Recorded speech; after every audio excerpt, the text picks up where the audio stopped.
Hello again.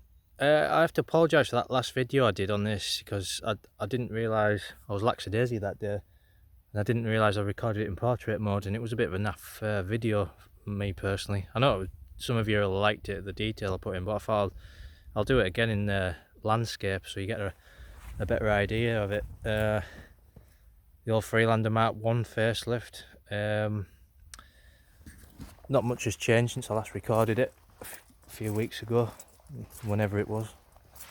Apart from on the outside anyway, apart from on the back, I've put light guards on the back of it because it didn't have any on when I got it. It just had them on the front. So driver's side and passenger side, they're finished.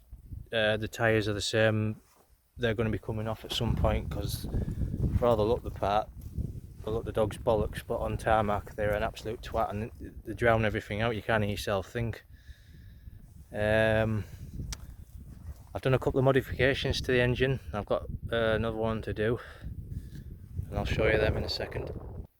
Right, so the first engine mod I did, and it was probably the easiest ever engine mod I'll do in my life, was this diesel inside sticker. Well, it is a diesel, so diesel inside, so yeah, that was a couple of quid I think. So that was the first modification I did of it.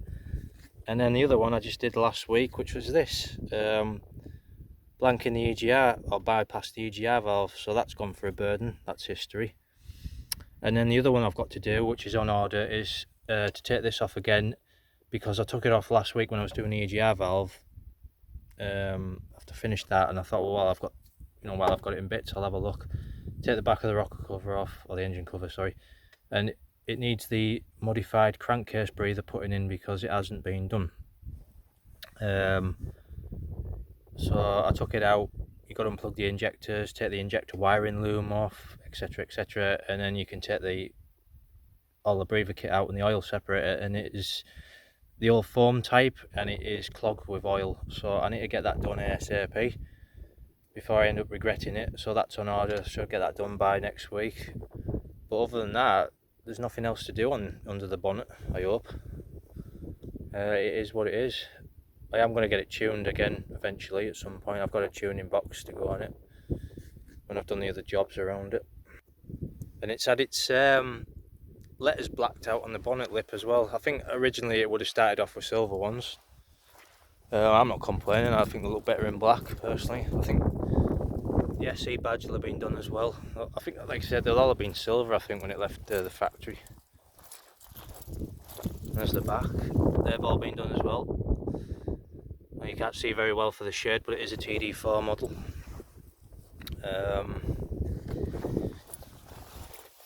So you can see very well underneath. I can't remember if I showed you all this in the last video. I don't think I did, but it's got the old straight through exhaust. If I have recorded this in my other video, I apologise for that for going over it again, but hey ho.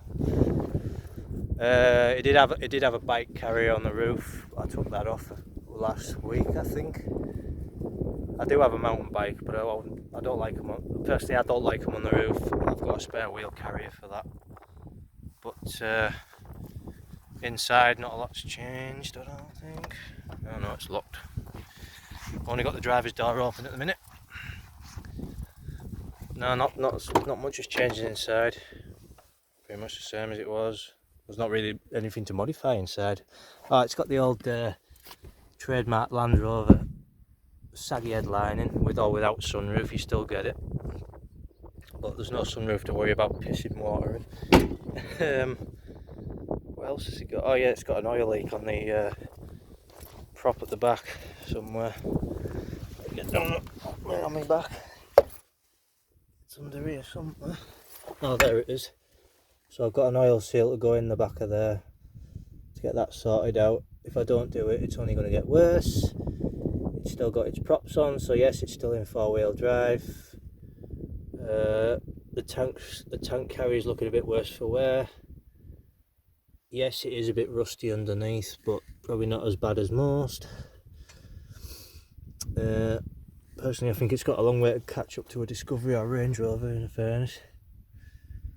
So yeah, tow bar to go on it at some point. Oh yes, I need to put some steps on it as well. some tubular steps, because as far as I know, and I've looked up and down, left and right, I don't think you can get rock sliders for these. Well, you can get them, but they're like rocking horse shit to find nowadays. So I think it's going to have to be tubular steps. Yes, the tyres, they're going to come off eventually for all terrains and get rid of them mud terrains, even though they do look the part, but the noisy as hell at, I don't know, even 30 mile an hour plus. Get up to 30, that's it, you start going deaf. But yeah, I've still got these bloody yellow wrap things on the spotlights. They were on the headlamps as well when I got it, but after a lot of piss fighting about and scraping here, there and everywhere, I got them off. I just need to do the fog lamps next. But yeah, that's it for now.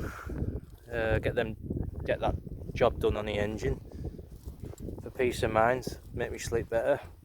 The old modified crankcase braver, but that's it for the time being.